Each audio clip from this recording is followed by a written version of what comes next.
Good day, ma'am, sir.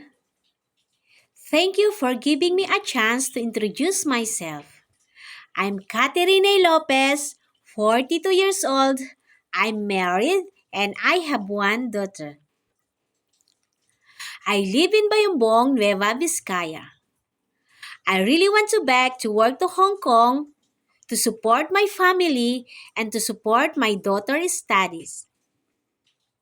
I worked in Hong Kong before at 14 years. 10 years in one employer in Hang Hao, Clearwater Bay Road, Sai I look after their elderly. Sometimes I look after kids when they visit to Kongkong House. Some of my companions there are Indonesian and Filipino boys. I look also a couple family in Taihang Causeway Bay at 4 years. I know how to cook a Chinese food like steamed fish, steamed pork, making a wonton and dumpling, making a soup, fried noodle, and more.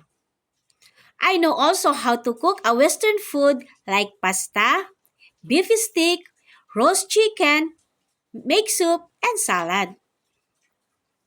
My duties there are washing the clothes, washing the dishes, cooking, ironing, cleaning, preparing food, and gardening.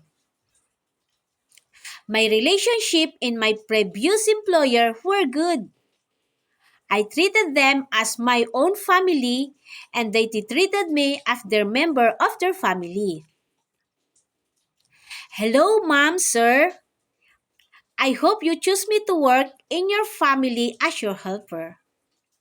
I promise to do my best, my duties, and my responsibility.